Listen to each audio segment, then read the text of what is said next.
No sé qué voló por ahí.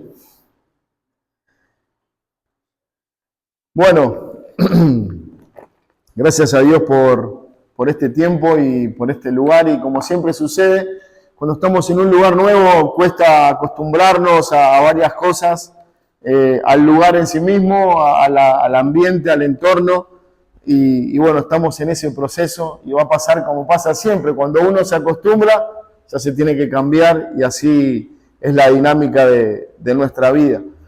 Bueno, veníamos anunciando cada miércoles veníamos anunciando miércoles pasados que a partir de este miércoles comenzaremos viendo el libro de Esther. Ese es el libro que está en el Antiguo Testamento. Tenemos Esdras, Nehemías, Esther. Bueno, es un libro muy interesante y lo mismo que tiene de interesante lo tiene de particular porque tiene varias cosas que seguramente llamarán nuestra atención en el transcurso de los miércoles que podamos ir viendo el libro. Es un libro que creo yo retrata de alguna manera nuestra vida y sobre todo la obra de Dios en nuestra vida, ¿no? Cuando nosotros llegamos al Señor, a medida que fuimos conociendo su palabra y conociendo más de su obra, pudimos ir entendiendo algunos momentos en nuestra vida que no entendíamos, cosas que nos pasaron, personas que por alguna razón aparecieron en nuestra vida y nos invitaron a una reunión de iglesia, nos compartieron el Evangelio, nos parecía todo sorprendente, pero a medida que uno va entendiendo el obrar de Dios, va entendiendo que fue Dios obrando a nuestro favor y buscando traernos hacia Él. Bueno, el libro de Esther es un libro que tiene la particularidad de que el nombre de Dios no aparece en ninguno de sus capítulos. Es un libro que en media hora podemos terminarlo, son 10 capítulos, son capítulos de lectura rápida, es una narrativa histórica que nos va contando un poco la historia de Esther, de Mardoqueo, del rey, de la destitución de la reina Vasti, de un hombre que se levanta para exterminar al pueblo de Dios, y esa es un poco la gran historia del libro, pero por sobre la historia humana lo que nosotros vamos a notar es la mano de Dios. Si bien Dios no aparece, no hay ninguna referencia a Dios, no es pronunciado el nombre de Dios, no se hace mención a un sacrificio o a la ley de Dios, pero sí podemos ver con completa claridad, como será en esta noche, a Dios obrando, a Dios interviniendo en la historia del hombre y en la historia de la humanidad. Bueno, el título que he elegido para nosotros en esta noche, para iniciar el capítulo 1, es el rostro escondido de Dios. Es el rostro escondido de Dios. Bueno, esa es una realidad que Cristo anunció, ¿no? Él dijo que Él había venido para dar a conocer el rostro de Dios, para que nosotros podamos ver el carácter de Dios, la persona de Dios en la figura de Cristo, ¿no? Hay un poeta inglés de hace varios siglos atrás que escribió un himno y el título es, Dios obra de manera misteriosa. Me gustaría leerles brevemente lo que el himno dice, que nos va a ayudar a entender un poquito la idea del capítulo 1 de Esther. Dice, Dios obra de manera misteriosa, sus maravillas por hacer, sus huellas planta en el mar y cabalga sobre la tormenta. En minas profundas e insondables, de pericia inagotable, atesora sus brillantes planes y cumple su voluntad soberana. Oh santos temerosos, cobrad ánimo, las nubes que tanto teméis están cargadas de la misericordia y romperán en bendiciones sobre vuestra cabeza. No juzguéis al Señor con vuestro pobre entendimiento, sino confiad en su gracia. Tras una providencia de ceño fruncido, esconde un rostro sonriente. Sus propósitos madurarán rápidamente, desplegándose cada hora. El brote puede tener un sabor amargo, pero dulce será la flor. La incredulidad ciega ciertamente errará y escudriñará en vano su obra. Dios es su propio intérprete y Él hará clarear. Bueno, este es un himno que este hombre escribió y si ustedes pueden, sería interesante que puedan conocer un poquito la vida y la obra de este hombre que se llamaba William Cowper. Este hombre tuvo una vida terrible de sufrimiento, de depresión, pero él encontró en Dios su confianza y encontró en esa misteriosa enfermedad que lo acosó durante toda su vida, la mano de Dios obrando, dice él, de manera misteriosa. Bueno, cuando nosotros vamos al libro de Esther y cuando vamos al capítulo 1, vamos a ver la mano misteriosa de Dios o el rostro escondido de Dios obrando a través de hombres pecadores como cada uno de nosotros. Bueno, ¿qué nos vamos a encontrar en este libro? ¿Con qué vamos a ser impactados? Bueno, lo que veremos en este libro, indudablemente, es, como lo vimos tanto en Nehemías, en el libro de Esdras, cómo Dios va a proteger el cumplimiento de su promesa a Abraham. Génesis 3:15 le había prometido que de la descendencia de la mujer nacería el Redentor. Luego como que él reafirma esa promesa y le dice a Abraham que de su descendiente nacería aquel que iba a bendecir, a todas las familias de la tierra. Dice Génesis 12:1, y el Señor dijo a Abraham, vete de tu tierra, de entre tu parentela y de la casa de tu padre, dice versículo 12, haré de ti una nación grande, y te bendeciré, engrandeceré tu nombre, y serás bendición. Bueno, el libro de Esther tiene mucho que ver con esta promesa de Abraham. El libro de Esther nos va a narrar la historia de un hombre que se levanta contra el pueblo de Dios para exterminarlo.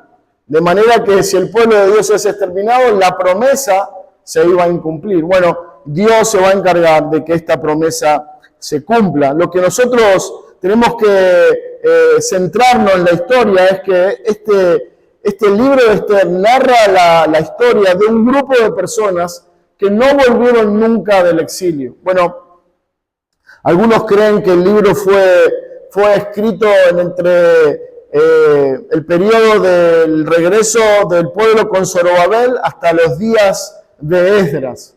En ese periodo, de más o menos un promedio de 30 años, desde la salida, ustedes recuerdan 70 años, el pueblo estuvo en Babilonia cautivos por su desobediencia, Dios comienza a traerlos progresivamente y desde que Zorobabel trajo un grupo hasta los días de Nehemías, se cree que hay un periodo de 30 años, entonces esto puede ser 100 años desde que el pueblo fue llevado cautivo. El libro de Esther va a contar la historia de las personas que nunca volvieron. De hecho, Esther nació en Babilonia. Y lo que el libro de Esther va a contar es, Nehemías, Esdras nos narraba la historia de los que volvieron a la tierra. Bueno, encontraron la tierra completamente devastada y comenzaron la reconstrucción. Pero en el caso de Esther, la historia que vamos a conocer son de todos los que se quedaron en Babilonia y cómo Dios, a pesar de que ellos no volvieron, fue fiel y los preservó y los guardó durante toda su vida. Bueno, cuando pensamos en el libro de Esther, la pregunta natural que surge en nuestra cabeza es ¿quién lo escribió?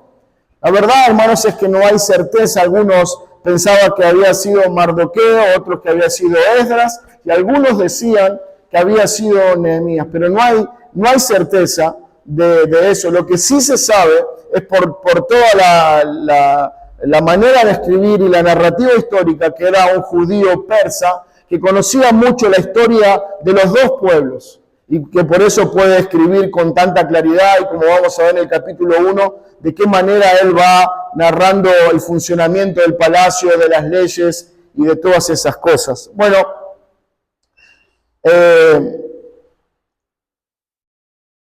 ¿qué vamos a encontrar en este libro? Lo que vamos a encontrar es lo que anunciamos al comienzo: Dios controla todas las cosas.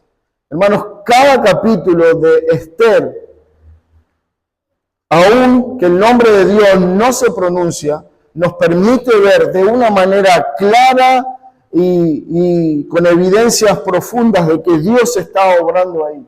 Y eso es maravilloso, porque eso es algo que nosotros debemos considerar en nuestra vida. Dios no está todo el tiempo haciendo milagros o cosas maravillosas para que nosotros sepamos que Él está con nosotros.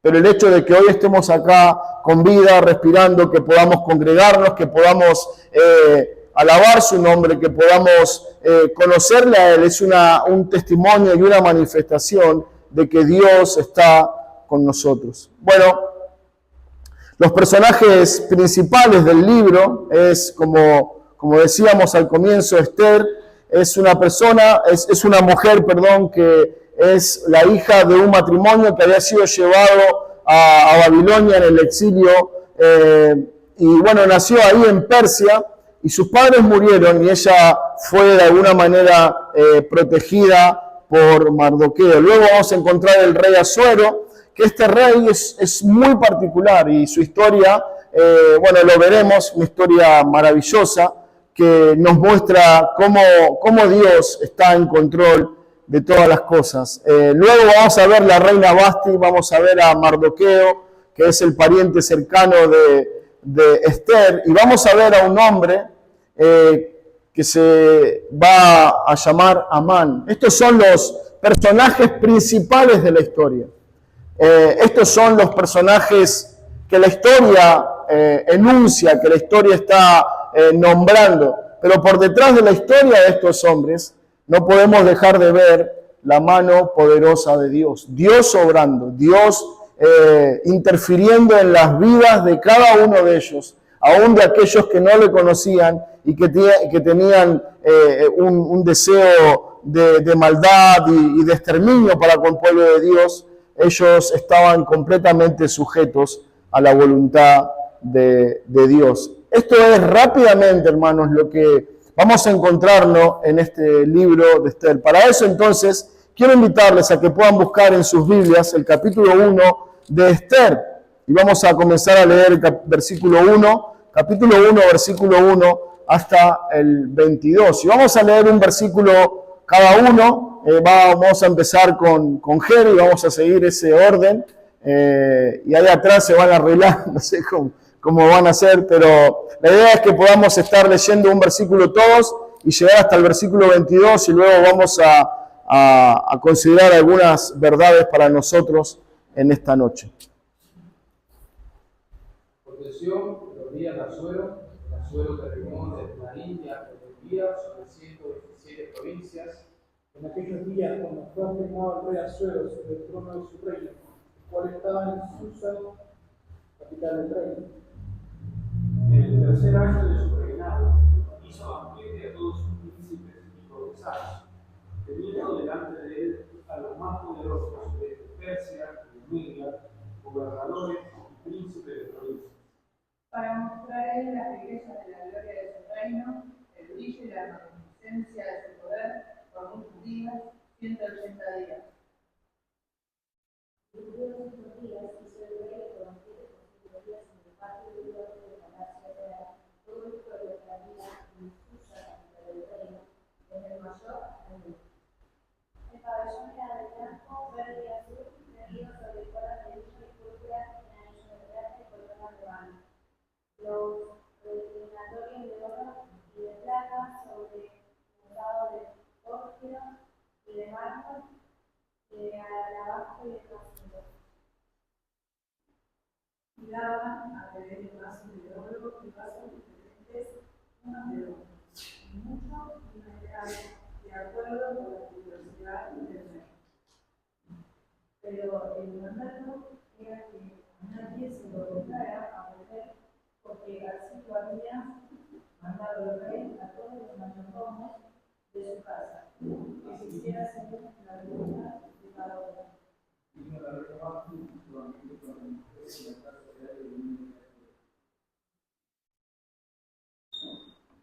séptimo día, el corazón del rey alegre se vino, mandó Juan, Están, Ramona, Están,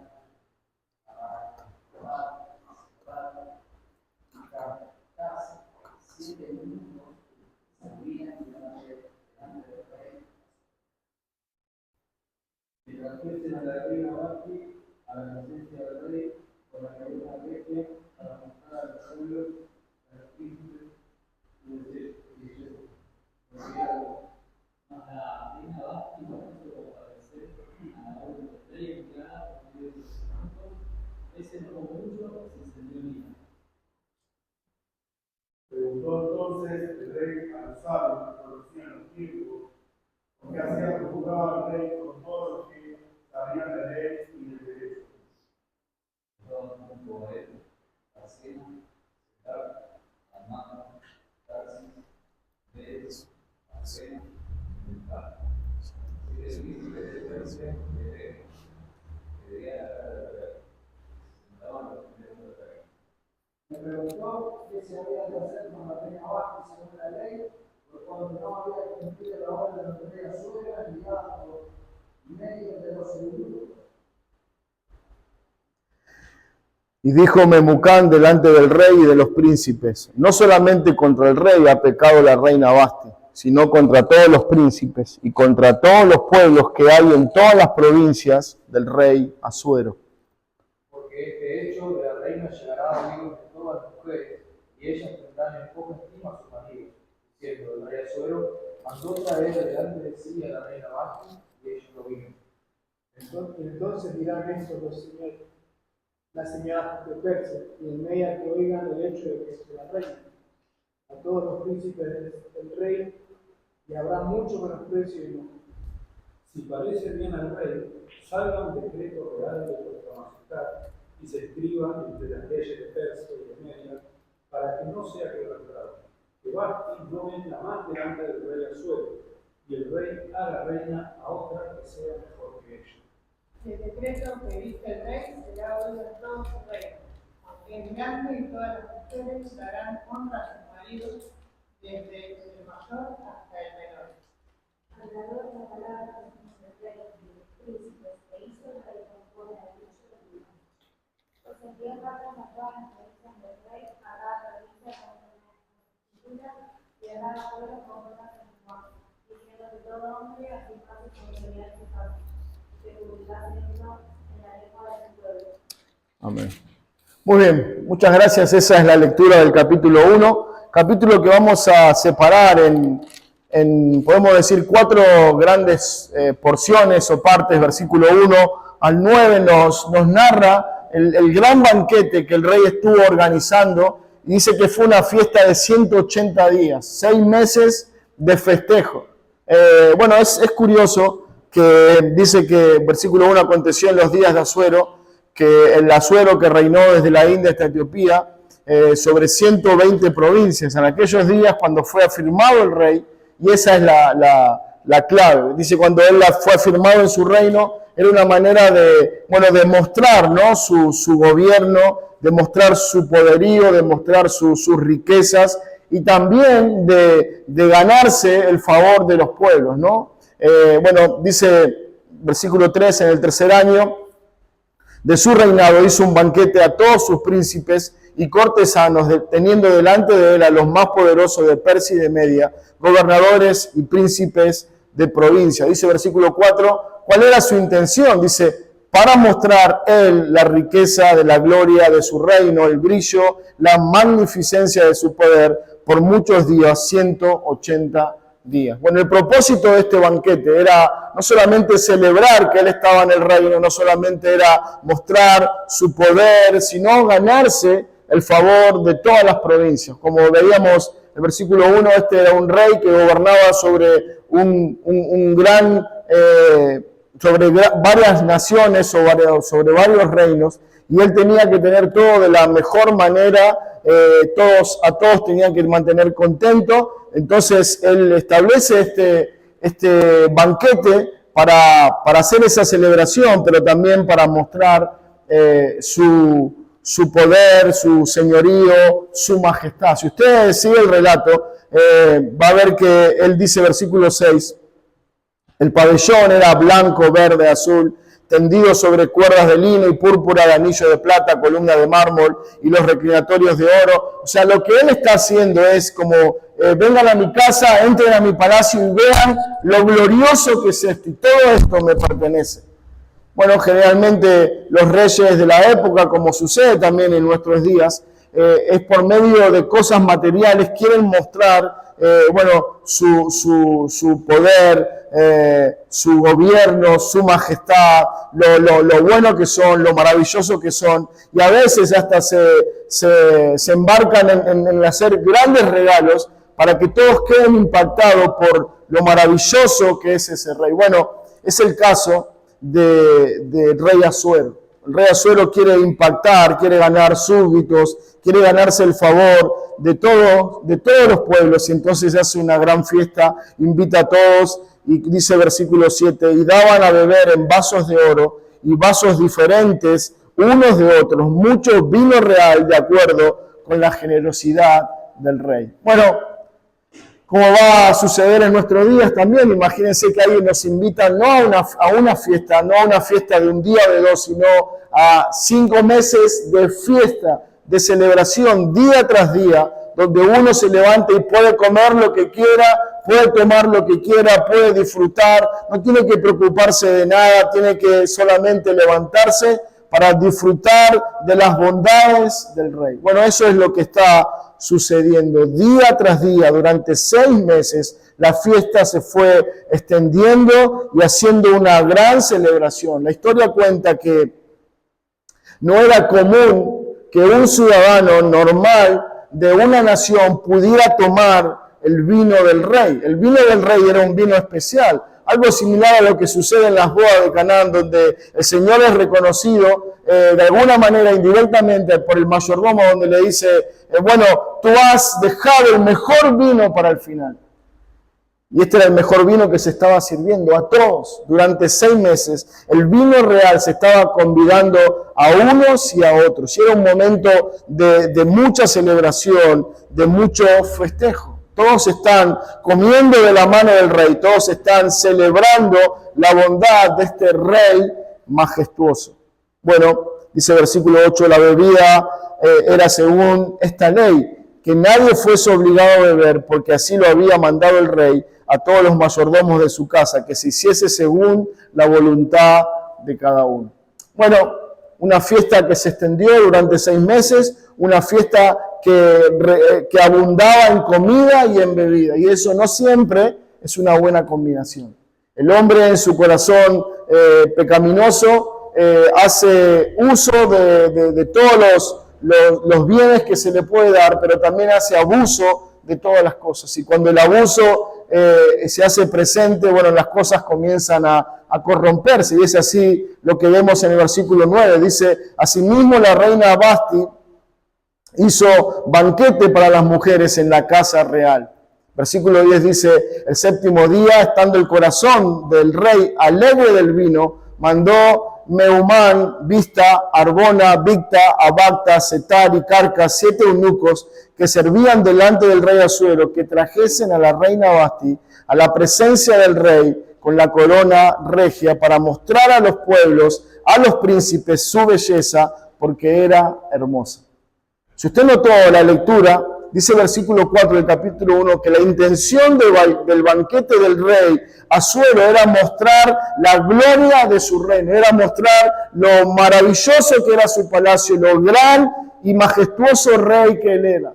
Ahora, no conforme con esto, mostraban, dice la historia, que no solamente ellos tenían un tiempo de celebración donde se comía y se tomaba, sino que también había una celebración con música, donde habían desfiles de un montón de cosas y desfilaban animales, desfilaban esclavos y desfilaban un montón de cosas con la intención de mostrar su poderío, su majestad y su gloria. Eso es lo que él está buscando. Él quiere ser reconocido, él quiere ser honrado, ser llamado el rey más grande que todos los reyes.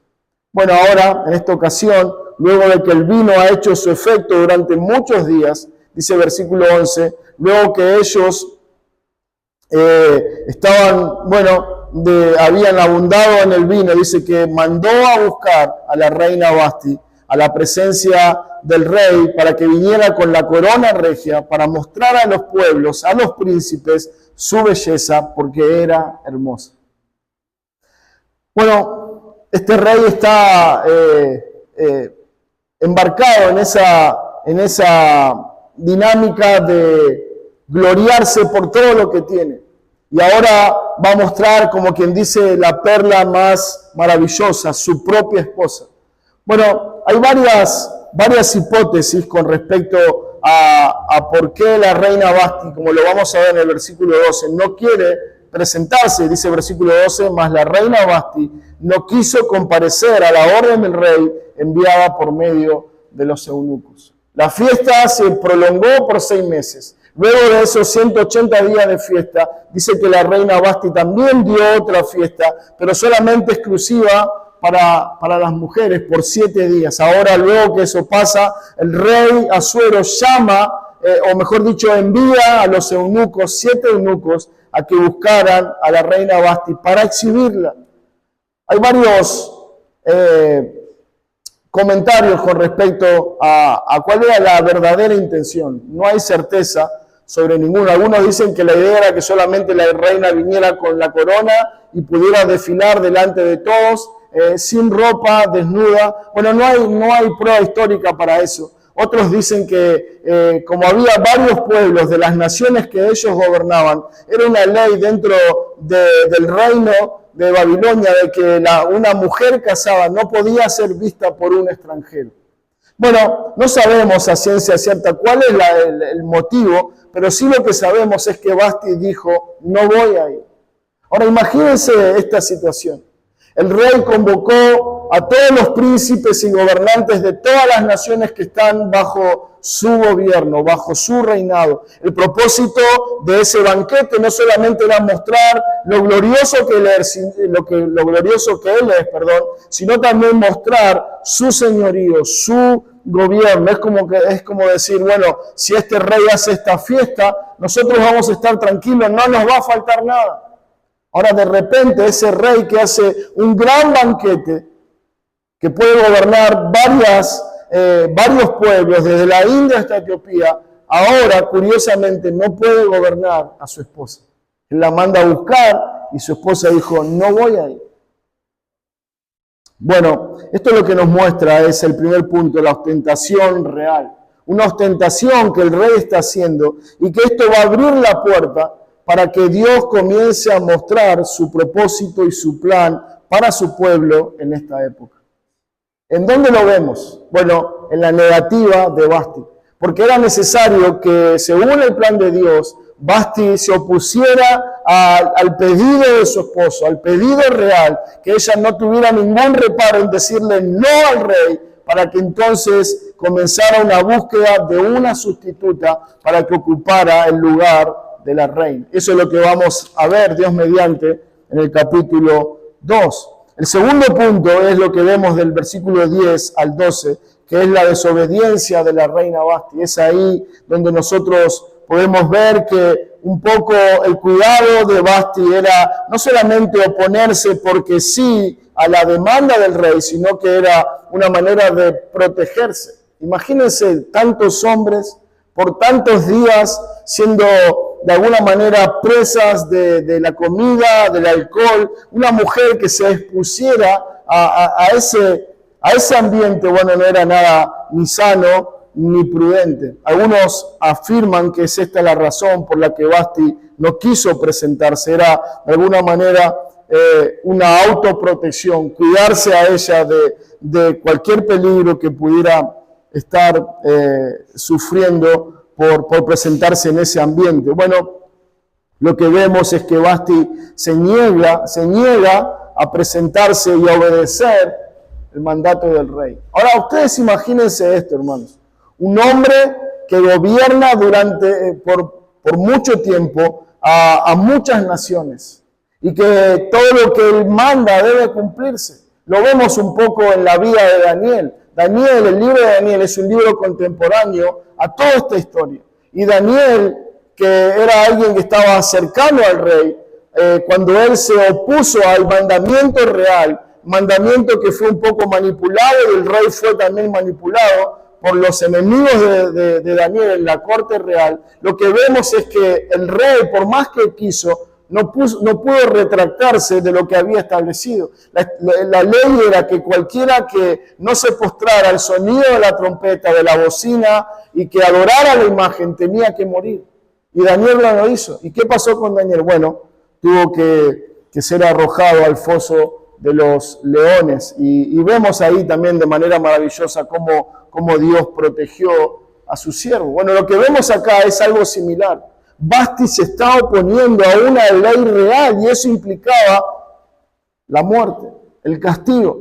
Entonces es lo que vemos en el tercer punto, donde el rey, dice versículo 13, entonces el rey preguntó a los sabios que conocían los tiempos, porque así acostumbraba el rey con todos los que sabían la ley y el derecho, y estaban ahí juntos. Bueno, ahí pronuncia a todos los que ya vimos. El versículo 15 dice, le preguntó qué se había de hacer con la reina Vasti según la ley, por cuanto no había cumplido la orden del rey Asuero, enviada por medio de los eunucos. Bueno, la figura aquí de los eunucos era un grupo de hombres que de alguna manera trabajaban para el rey, cuidando el harén del rey, cuidando a las mujeres y las esposas del rey, pero también eran como los mensajeros reales. Eran personas de extrema confianza para el rey. Por eso se los va a notar muy presentes en toda la historia, y es acá lo que estamos viendo, que él envió a los eunucos, no envió a uno, envió a 7. Y lo que vamos a ver a través de la historia es que el número 7 era muy particular para los babilónicos. Por eso ellos hacían todo como lo que estamos viendo, ¿no? Envía 7 eunucos y el número 7 es muy, muy especial para la historia. Pero lo que dice el capítulo 1, versículo 15, es que él mandó a preguntar. Vasti se opone al llamado del rey. El rey la manda a buscar. Ella dice, no voy a ir, no quiero desfilar, no quiero exhibirme, no quiero que me vean. Entonces el rey, noten esto, hermanos, el rey, alguien que está en lo más alto de la sociedad, alguien que está puesto para gobernar, no sabe qué hacer con su esposa. Entonces manda a preguntar qué había de hacer con la reina Vasti. Bueno, el punto número 3, podemos llamarlo de esta manera: boca de sabios, palabra de Dios. Él buscó a los sabios, pero lo que vamos a ver en esta escena de la historia es Dios obrando, Dios preparando el terreno para que alguien que él ya había señalado pudiera ocupar el lugar en el reino para el cuidado y la preservación de su pueblo. Pensando en esto, venía a mi mente el pasaje de Proverbios, capítulo 16, versículo 1, donde dice, del hombre son las disposiciones del corazón, más de Jehová es la respuesta de la lengua. Ellos hablaron, el rey fue a buscar consejo de los sabios de la nación, no conocían a Dios, no tenían ni siquiera en mente a Dios, pero la respuesta que ellos dieron es conforme al propósito y el plan de Dios. Lo que dice Proverbio es que de Jehová es la respuesta de la lengua. Bueno, esta es una de las escenas donde podemos ver claramente la mano de Dios obrando en favor de su propósito eterno. Lamentaciones 3:37 dice, ¿quién será aquel que diga que sucedió algo que el Señor no mandó? La fiesta, la oposición de Vasti, o mejor dicho, el llamado del rey Asuero a su esposa, la negativa de Vasti, ahora el consejo de los sabios, todo esto no era ajeno al plan, al conocimiento y al propósito de Dios. ¿Cómo sabemos eso? Porque nada sucede sin que el Señor no lo mande. Y acá estamos viendo claramente a un Dios presente, a un Dios obrando a través de la historia, a un Dios obrando a pesar de que los hombres no lo tienen presente, no tienen presente su palabra, no tienen presente su ley, pero Él no necesita el permiso de nadie para obrar conforme a su propósito. Bueno, el consejo de Memucán, uno de los eunucos, es que Vasti sea destituida del trono. Bueno, algunos historiadores cuentan que posiblemente él va a insistir en esto, como lo vemos en el versículo 16. Dice dijo Memucán delante del rey y de los príncipes, no solamente contra el rey ha pecado la reina Vasti, sino contra todos los príncipes y contra todos los pueblos que hay en todas las provincias del rey Asuero. Él sabe, Memucán sabe que si Vasti no es destituida, su cabeza corre peligro. Entonces él tiene que hacer todo lo posible para que Vasti no vuelva al reino.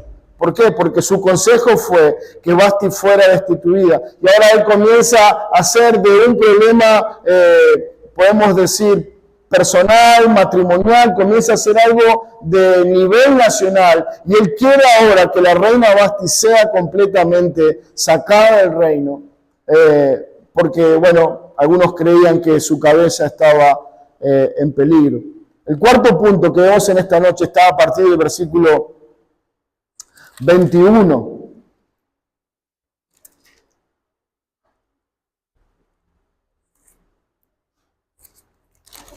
Pero antes de leer ahí, hermanos, quiero que leamos brevemente lo que dice el versículo 17. Dice, porque este hecho, la negativa de la reina, llegará a oídos de todas las mujeres. Ellas tendrán en poca estima a sus maridos, diciendo, el rey Asuero mandó traer delante de él así a la reina Vasti, y ella no vino. Entonces dirán, estos las señoras de Persia y de Media, que oigan el hecho de la reina a todos los príncipes del rey, y habrá mucho menosprecio y enojo. Si parece bien al rey, salga un decreto real de vuestra majestad y se escriba que no sea quebrantado, que Vasti no venga más delante del rey Asuero, y que el rey haga reina a otra que sea mejor que ella. Bueno, esto es interesante, porque esto tiene que ver con el plan y el propósito de Dios. Sí, esto es algo que está sucediendo en un reino que no conoce a Dios, un reino completamente ajeno a la ley y a los planes de Dios, por lo menos a los planes terrenales. Pero sí podemos ver la mano de Dios obrando. Dios va a preparar todo el terreno para que otra reina mejor que Vasti pueda sucederla en el reino, pueda ocupar su lugar. Y es eso lo que Dios está gestando y preparando en la historia. Versículo 20 dice que el decreto del rey será oído en todo su reino, aunque es grande, y todas las mujeres darán honra a sus maridos, desde el mayor hasta el menor. Agradó esta palabra a los ojos del rey y de los príncipes, e hizo el rey conforme al dicho de Memucán. Bueno, algo que nos hace pensar en este edicto real. El edicto real era la proclamación del rey de una ley que no se podía quebrantar. Esto nos tiene que llevar a pensar en alguna manera en el Evangelio. Nos tiene que llevar a pensar en ese edicto real del Dios divino que envió desde la cruz del Calvario a que todos los hombres, al ver esa cruz, al conocer esa historia, se arrepientan. De lo contrario, serán destituidos eternamente de la gloria de Dios. Bueno, Vasti es un testimonio de lo que va a suceder a todos aquellos que rechacen el edicto redentor de Cristo en la cruz del Calvario. Todos aquellos que no hacen caso al Evangelio, todos aquellos que no obedecen al decreto real de Dios, entonces, al igual que Vasti, serán destituidos, pero no solamente de un rey terrenal y pasajero, sino de la gloria de Dios. Eternamente se les imposibilitará tener alguna posibilidad de comunión o de salvación en Dios. Dice versículo 21 que agradó al rey estas palabras. Dice versículo 22, pues envió carta a todas las provincias del rey, a cada provincia conforme su escritura y a cada pueblo conforme a su lengua, diciendo que todo hombre afirmase su autoridad en su casa y que se publicase esto en la lengua de su pueblo. Bueno, este versículo 21 es maravilloso, porque de alguna manera nos permite ver esa misericordia de Dios en el Evangelio. El Evangelio está llegando, hermanos, en distintas lenguas, en distintos idiomas, para que todos puedan escuchar y conocer el plan redentor de Dios en la persona de Jesucristo. Es a través de ese edicto que Él mandó a enviar a todas las provincias por todos los pueblos, conforme a su idioma, conforme a su lengua, para que todos puedan conocer, todos los pueblos puedan conocer el mensaje de la cruz. Es la responsabilidad de la iglesia, es la responsabilidad de cada hijo de Dios poder cumplir con ese propósito. Dice Pablo escribiendo en Romanos capítulo 10, ¿cómo van a oír si no hay quien les predique? ¿Cómo van a creer si no hay quien les anuncie el mensaje de la cruz? Imagínense a alguien en el reino del rey Asuero que quisiera algo contrario a esta ley, iba a ser juzgado y él va a decir, pero ¿por qué me juzgan? Nunca escuché este dicto, nunca me llegó el mensaje real. Bueno, es la responsabilidad de la iglesia que el mensaje de la cruz sea anunciado. Dice Proverbios 21:1, como canales de agua en el corazón del rey, en la mano del Señor, Él los dirige donde le place. Bueno, es la versión de las Américas, la 1960, dice que Dios tiene en su mano el corazón del rey y Él lo inclina a donde lo quiere. Es en este hecho, en este decreto real que nosotros podemos ver cómo Dios está obrando secretamente, cómo su mano se está moviendo conforme a su plan y su voluntad. Eclesiastés 11:5 dice, como tú no sabes cuál es el camino del viento o cómo crecen los huesos en el vientre de la mujer encinta, así ignoras la obra de Dios, el cual hace todas las cosas. Eclesiastés 3 leíamos antes que dice, Lamentaciones 3, que dice, ¿quién será aquel que diga que sucedió algo que Dios no haya permitido o no haya mandado? Noten esto, hermanos, la frase que usa, la palabra de Dios es de una orden, de un Dios que está sentado sobre su trono y desde su trono proclama un edicto. Y no solamente proclama, sino que él hace todo lo posible, él actúa de tal manera para que ese edicto se cumpla, para que su propósito llegue a su fin. Eclesiastés 11:5 dice, él hace todas las cosas. Él no solamente se compromete, Él no solamente asume responsabilidades, Él no solamente asume promesas, sino que Él hace que todas estas cosas se cumplan. Porque ese es Dios, ese es su propósito. Él va a actuar conforme a su plan redentor y a su voluntad. Ahora, imagínense en Basti, en Asuero, en Esther, en Mardoqueo. Ellos, bajo ningún concepto, tenían en su mente que estaban siendo una parte vital de la historia de la redención. No lo tenían presente, ni siquiera lo imaginaron. Pero ahí está Dios obrando, moviéndose secretamente, ocultamente, a través de sus vidas. Y hermanos, yo decía al comienzo que este libro tiene mucho que ver con nosotros, porque creo que así como en Esther, como en Basti, como en Mardoqueo y como tantos otros hombres y mujeres de la historia, Dios fue utilizando nuestras vidas, aún nuestros errores, aún nuestros pecados, para que su plan siga su curso normal. Nosotros no estamos ajenos al control y al gobierno soberano de Dios. Nosotros somos parte activa del plan de Dios y de su propósito eterno. Por eso lo que sucede en nuestra vida debe ser considerado a la luz de esta verdad, a la luz del gobierno soberano de Dios. Nada de lo que pasa en nuestra vida, hermanos, es ajeno a Dios y es ajeno a su plan redentor. Todo lo que sucede en nuestra vida tiene un porqué, tiene un para qué. Así como Esther, Basti y Asuero fueron parte vital del plan de Dios, de la misma manera cada una de las cosas que están sucediendo en nuestra vida. Bueno, Dios está obrando en los momentos donde no podemos verlo. A veces Dios es más visible, Dios es más claro, más palpable, lo podemos ver con más certeza o con más claridad en nuestra vida. Pero que eso no suceda no quiere decir que Dios no está obrando. Dios está obrando en los momentos más felices de tu vida como en los momentos más oscuros. Donde hay más claridad, sí, esto viene de la mano de Dios. o aun cuando nos parece que Dios no está con nosotros, Él está ahí presente. Esto es lo que nos ayuda a ver el capítulo 1 del libro de Esther. Dios está presente. El rostro escondido de Dios, el rostro oculto de Dios, que a veces no lo podemos ver con claridad, está ahí moviendo las piezas del gran tablero de la humanidad para el bien de su reino y para el bien de su pueblo.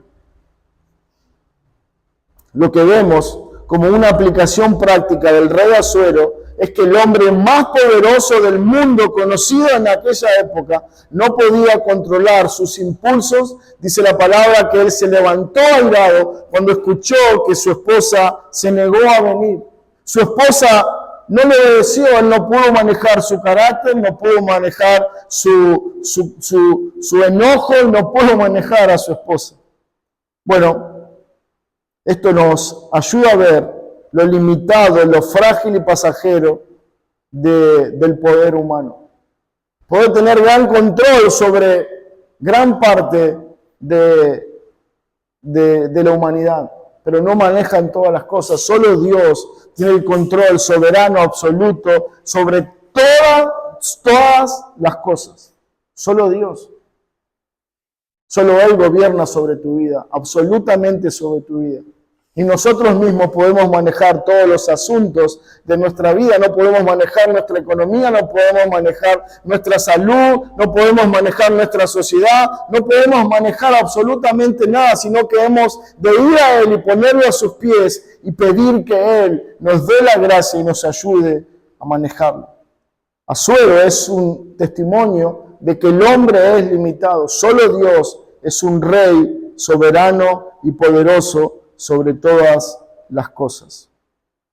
Dios puede usar, hermanos, a los incrédulos para cumplir su propósito. Isaías 10:5 dice: oh Asiria, vara y báculo de mi furor, en mi mano he puesto mi ira, aunque él no lo pensará así, ni su corazón lo imaginará de esta manera, sino que su pensamiento será desarraigar, cortar naciones, no pocas. Bueno, este versículo nos ayuda a entender que a veces Dios va a usar personas inconversas, personas que no conocen a Dios, para llevar adelante su propósito. Acá está evocando a la nación de Asiria y está diciendo que él había usado o iba a usar a esta nación como un medio de juicio para su nación. Dice, aunque él no lo pensará así, ni su corazón lo imagine de esta manera, yo estaré mandándolo para desarraigar y cortar naciones no pocas.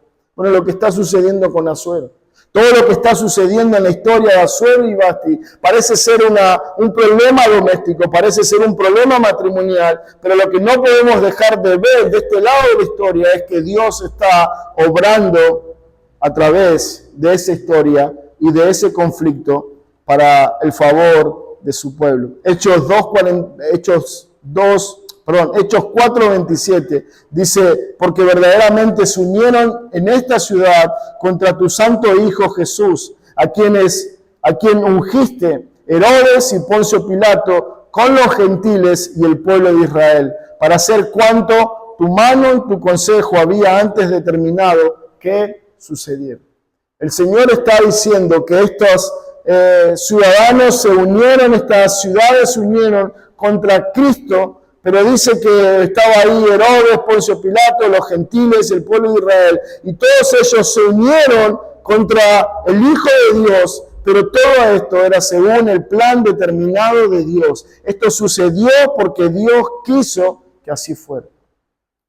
La historia de Asuero y de Vasti, de Esther y de Mardoqueo no es ajena a este proceder de Dios. Esto está sucediendo en la historia. Esto sucedió en la historia, no solamente para preservar al pueblo, sino para que Dios nos dejara un testimonio de su obrar soberano a través de la historia. Hermanos, nosotros no creemos en un Dios estático, no creemos en un Dios pasivo que está mirando desde lejos cómo las cosas suceden. No, Él es una parte activa y central de la historia de la humanidad. Todo lo que pasa está siendo permitido por sus manos. Claro, hay veces que no entendemos por qué. Hay a veces que nos preguntamos, como va a suceder en este libro, cuando se levanta el edicto para exterminar a toda la nación de los judíos, alguien preguntó, bueno, ¿dónde está Dios acá? No lo vemos, no lo entendemos, pero debemos descansar, que Él está ahí muy, muy presente. Aunque Asuero y Memucán no conocen a Dios, sus decisiones abren el camino para que Esther pueda llegar al trono. Dios va a usar circunstancias difíciles, circunstancias de pecados ajenos, problemas ajenos, decisiones injustas, para abrir la puerta a su plan, a su voluntad en nuestras vidas. Por eso, hermanos, cada conflicto en nuestra vida, cada problema en nuestro andar, cada situación difícil en nuestra vida no puede ser vista solamente de una manera humana, temporal, terrenal, sino que hemos de verla a la luz de este Dios, del Dios de Esther, del Dios de la historia, del Dios de la Biblia, un Dios que está obrando según su plan y no según nuestro deseo o nuestros anhelos personales.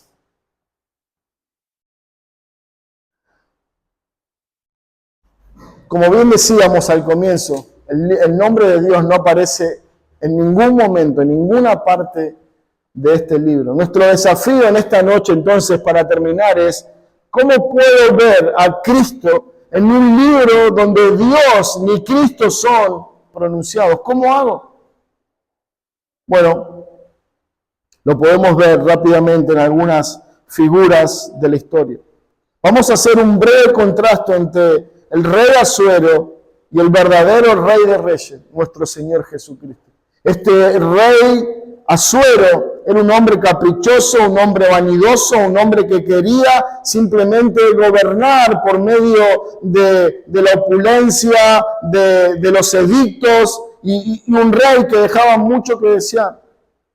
Pero cuando ponemos los ojos en el verdadero rey de la historia, cuando ponemos nuestros ojos en el rey el rey que iba a nacer de la familia de David, y ese rey que se iba a sentar en el trono para siempre, eternamente, y que está reinando, bueno, vemos en este rey un rey humilde, un rey justo, un rey que no gobierna con ostentación, sino que un rey que gobierna con sacrificio, con amor, con compasión, con misericordia, con humildad. ¿Pueden ver el contraste?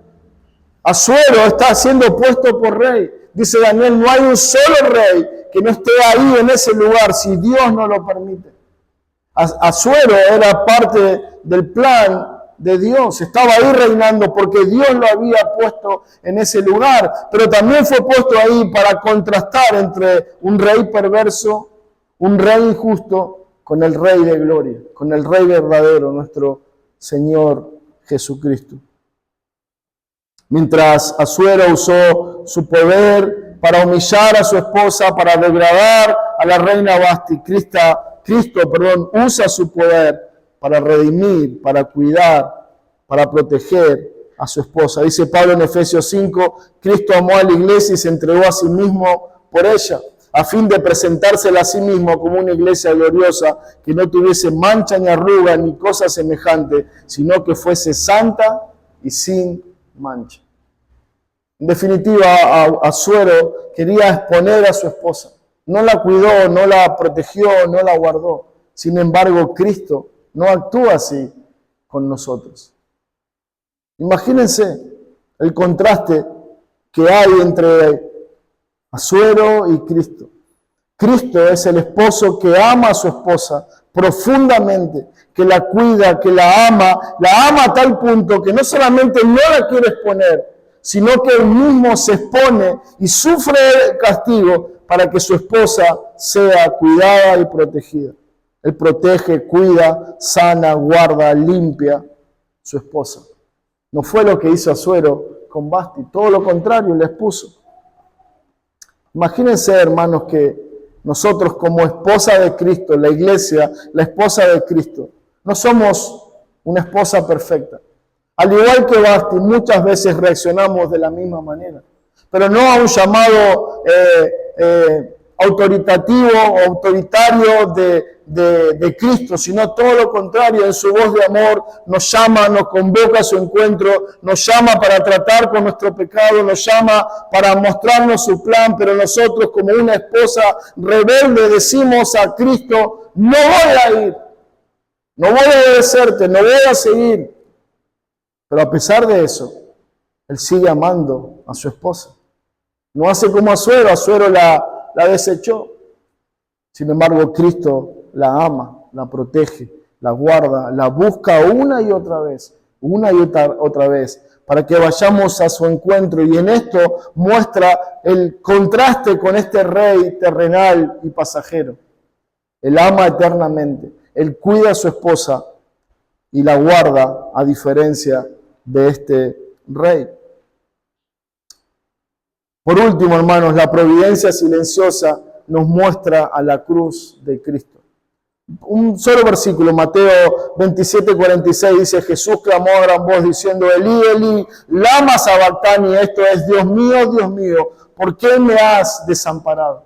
Hermanos, ¿cuántas veces este ha sido tu clamor a Dios? ¿Cuántas veces has clamado a Dios, pero no en un grito de esperanza, sino en un reclamo furioso contra Dios con lo que está pasando en tu vida? Oh Dios mío, ¿por qué me has desamparado? ¿Por qué me pasa esto? ¿Por qué siempre esto me sucede a mí? ¿Cuántas veces hemos reaccionado así contra la mano bondadosa de Dios? El libro de Esther nos ayuda a entender que debemos siempre estar confiados en que la mano oculta de Dios va a obrar para nuestro bien. Pablo lo dice claramente en Romanos 8, dice: y a los que aman a Dios, todas las cosas son para nuestro bien, nos ayudan para bien. Si hay un momento en la historia de la humanidad que la mano de Dios o que el rostro de Dios pareció estar ajeno, oculto, fue en la cruz del Calvario. Su Hijo, ese ser santo, sin pecado, inmerecedor de ese castigo, inmerecedor de esa muerte, estaba clamando a Dios y diciendo: Padre, ¿por qué me has desamparado? Pero sabemos que esa cruz tuvo lugar a la manifestación más profunda y eterna de amor de Dios. No había una manera mejor de que Dios mostrara amor por sus enemigos que matando a su propio Hijo, para que nosotros podamos ser reconciliados con Él. En ese momento oscuro de la historia, en ese momento terrible, donde parecía que la mano de Dios estaba lejos, era cuando más cerca estaba. Porque era necesario que esa cruz sucediera para que nosotros pudiéramos conocer a Él. Era necesario que esa cruz llegara para que nosotros pudiéramos ir a Él. De manera entonces, hermanos, que el capítulo 1 de Esther nos permite ver a un Dios obrando. Un Dios que obró en Esther, que obró en Asuero, que obró en un reino, que obró en una nación, que obró en un hombre poderoso, que obró en una mujer poderosa y que obró en uno y en otro, vez tras vez, para llevar a fin sus propósitos. Tu vida y mi vida son parte de ese plan.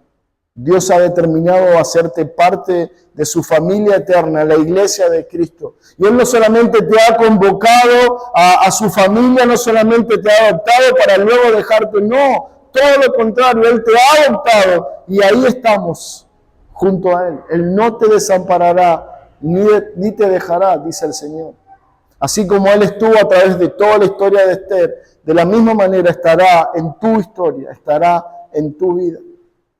Si en algún momento nos toca enfrentar una situación que nos lleve a dudar de la mano bondadosa de Dios, no te olvides de Esther, de su historia, de su vida.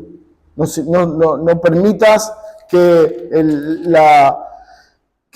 mal momento, que el mal rato que estemos atravesando te prive de ver la preciosa historia en el libro de Esther, donde Dios se hace presente, un Dios que obra según su propósito, según su plan y para la gloria de su nombre.